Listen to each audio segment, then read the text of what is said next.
Smoke covered the sky of Vicaris, turning everything dark even in the middle of the day. The ground shook from distant explosions. Fire spread across the ruined city as the last of the human soldiers tried to hold their line. Sergeant Luke Carter ran through the rubble. His rifle clutched tight, his armor scratched and half melted from the heat. His squad was gone. He didn't even know if anyone else was alive. The air smelled of metal, smoke, and burnt ozone. The battle for Vicaris had been lost. Everyone knew it. The Thalrune Dominion had launched a final strike that broke through every defense the humans had left. Luke's orders were simple: fall back to the extraction zone and hope someone came to pick him up before the sky turned to glass. But as he ran through the destroyed streets, something caught his attention. A strange, low cry echoing from a collapsed transport ahead. It wasn't a human voice. It was lighter, trembling, almost musical. He stopped, raising his rifle and scanning the ruins. Another cry came, softer this time. Luke hesitated. He should have kept running. His commander's voice still echoed in his head. Do not engage. Evacuate immediately. But something inside him refused to leave that sound behind. He moved carefully toward the wreckage. The transport was a Thalrune craft, sleek and curved like the wings of some alien insect now torn open and smoking. The inside glowed faintly with blue light. Luke stepped over debris and broken glass, his heart pounding. "Is anyone in there?" he called out, though he knew the aliens wouldn't understand English. The crying stopped for a moment, replaced by a weak sound. A breath, a whisper. Luke crawled deeper into the wreck, pushing aside twisted metal until he found the source. It was a child. An alien girl, no older than 10 by human guessing, curled up under a shattered seat. Her skin was a pale silver blue, faintly glowing. Her hair shimmered like starlight, and her eyes, wide and terrified, were a deep violet that seemed to hold their own light. Luke froze. A Thalrune, one of the enemy. For a moment he considered walking away. The war had been brutal. He had seen what their soldiers did to humans. Whole colonies wiped out, cities reduced to ash. But this wasn't a soldier. She was just a child, hurt and scared. She looked at him, shaking, and whispered something in her own language, her voice thin and broken. Luke lowered his weapon and sighed. "You're just a kid," he muttered. "You didn't start this." He crawled closer, keeping his movements slow so she wouldn't panic. The ship's walls creaked dangerously, ready to collapse. The girl flinched when he reached out, her small hands glowing as if preparing to defend herself. But Luke spoke softly. "It's okay. I won't hurt you. I'm here to help." Her eyes searched his face, confused but desperate. Then slowly she lowered her hands. Luke slid his arm under her and lifted her gently. She was lighter than he expected, her body radiating faint warmth. He looked at the smoke outside. If the Thalrune troops found him carrying one of their young, they'd kill him without a thought. If the human forces saw him, they might do the same. He looked down at the girl. Her breathing was uneven. Her side was bleeding where a shard of metal had cut through her clothes. "Hang on, kid," he said quietly. "We're getting out of here." He tore a piece of his sleeve and wrapped it around her wound as best he could. Then he checked his wrist device, no signal. His comms were dead. The nearest extraction point was miles away, across open ground crawling with patrols. As he stepped out of the wreckage, the wind carried the smell of ash and plasma. Distant flashes of light showed where fighting still raged. Luke pulled the hood of his armor over the girl, hoping the dull colors would hide her glow.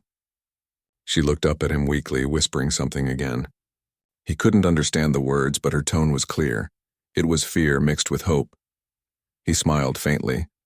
"Yeah," he said, "me too." The next hours were a blur of hiding, running, and near misses. Twice he had to dive behind walls as alien scout drones flew overhead. Once he ducked into an abandoned storehouse as a squad of Thalrune soldiers passed just outside. The girl trembled in his arms, trying to stay quiet.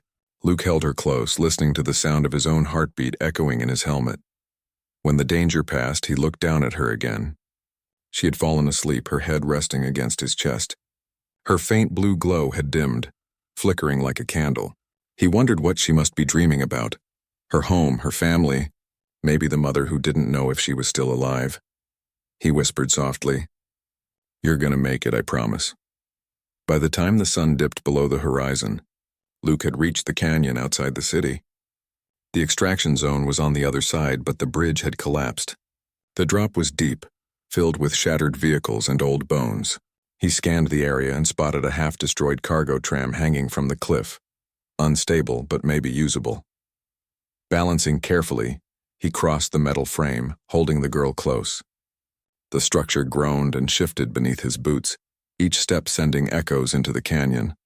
Halfway across, the tram gave a loud crack. Luke leaped forward as the back half collapsed behind him, disappearing into the abyss with a thunderous crash. He rolled onto the other side, gasping, still clutching the girl. She whimpered softly but didn't wake. "Still with me?" he murmured. "That's good." He found a small cave near the base of a ridge and took shelter for the night. Inside it was quiet except for the distant rumble of thunder. He built a small fire with broken cables and scrap. The girl's eyes opened again, faintly glowing in the dim light. She stared at the fire, then at him. Luke smiled gently. "Warm, right?" She tilted her head, then repeated softly, "Wam." He chuckled. "Yeah, warm." For the first time she smiled, a small, uncertain smile that made something in his chest ache. He tore a protein bar in half and offered it to her. She sniffed it, confused, then took a tiny bite. Her face lit up in surprise and she ate the rest quickly. "You're welcome," Luke said with a grin. They sat there in silence for a while. Outside, the wind howled through the canyons, but inside the cave it felt strangely peaceful. Luke leaned back against the wall, exhausted. He looked at the girl again and tried to imagine what would happen if they made it out alive. Would her people take her back? Would his people even believe his story? None of that mattered right now. All that mattered was keeping her safe until dawn. He closed his eyes for a moment, but sleep didn't come easy. Memories of the war flooded his mind. Friends he'd lost, cities burned, the endless hate between their species. Yet here he was, guarding one of them like she was his own. It didn't make sense, but maybe that was the point. The girl stirred in her sleep, murmuring something soft and musical. Her voice echoed faintly in the cave. Luke smiled faintly, whispering, "You've got a nice voice, kid." At dawn, the first light crept into the cave. Luke woke to find the girl sitting up, tracing shapes in the dust with her fingers. She looked at him with curious eyes and then pointed at his chest, saying something he didn't understand. He touched his chest plate and nodded. "Luke," he said slowly, pointing to himself. She blinked, then repeated, "Luke." "Yeah," he said, smiling. "That's me." She placed her hand on her chest.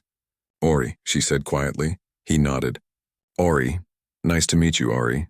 The name felt light on his tongue, almost melodic. She smiled shyly, and for a moment the war outside didn't exist. When they stepped out of the cave, the air was clear for the first time in days. Smoke still rose in the distance, but the sky was bright again. Luke adjusted his gear and looked toward the horizon.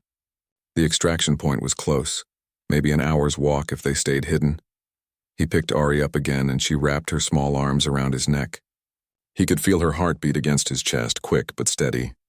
"Almost there," he said softly. But before he could take another step, the sound of engines filled the air. A flight of alien gunships was sweeping across the canyon, their searchlights slicing through the dust. Luke ducked behind a rock, holding Ori close as the lights passed overhead. One beam lingered on the wreckage near the bridge, scanning slowly. Ori clutched his armor, her breathing fast. Luke whispered, "Shh, don't move." The light moved on after a tense moment. The ships passed, heading back toward the city. Luke waited until the last echo faded before standing again. He looked down at the girl who still trembled in his arms. "See?" he said quietly. "We made it through." Ori looked up at him with wide eyes, then pressed her small hand against his cheek.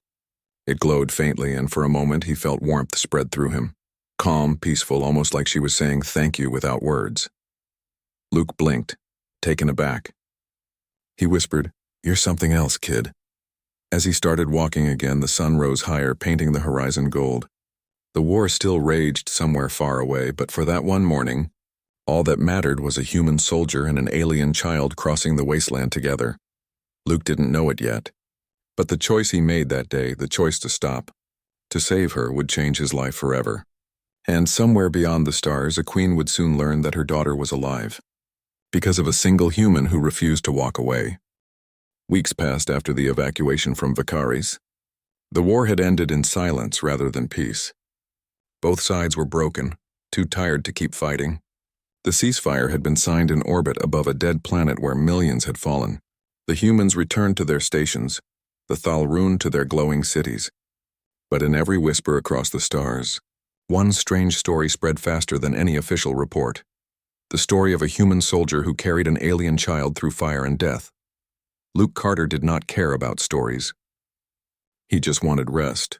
He sat in a quiet barracks on the neutral space station called Meridian Point, watching ships drift past through the window. His armor was gone, replaced with a simple uniform. The days all felt the same. He tried not to think about the war, but memories came anyway. Smoke, cries, the little girl's trembling hand glowing against his cheek. He still remembered the moment she was taken from him. When they reached the extraction site, human medics had seen the alien child and panicked.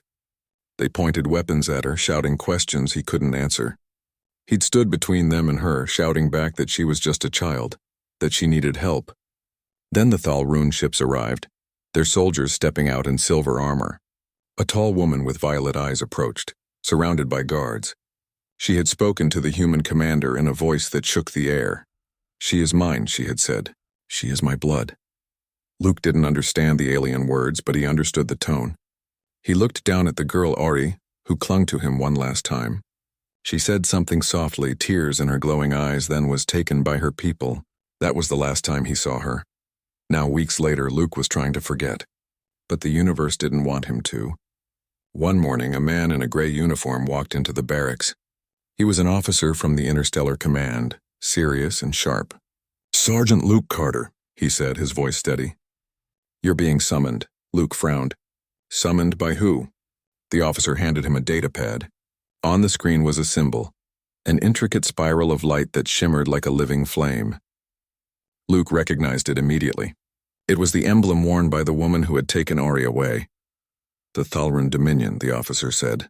"Their queen has requested your presence." Luke blinked, confused. "The queen?" "Yes," the officer said. "In person.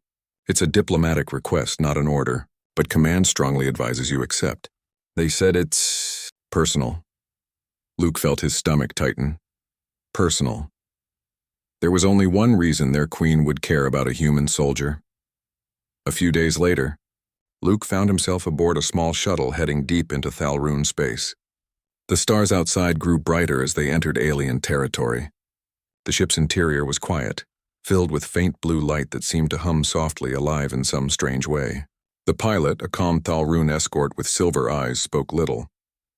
Luke sat in silence, staring out the window, wondering what kind of queen summoned her enemies personally. When they arrived, the sight left him breathless.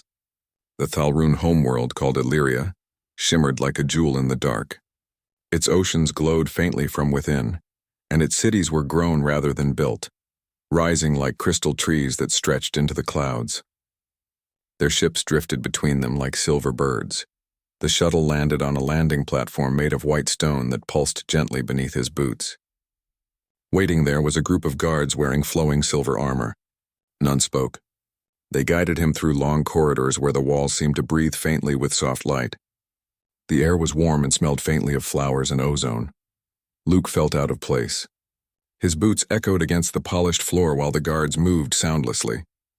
He tried not to stare too much, but everything was alive here. Walls, ceilings, even the air itself.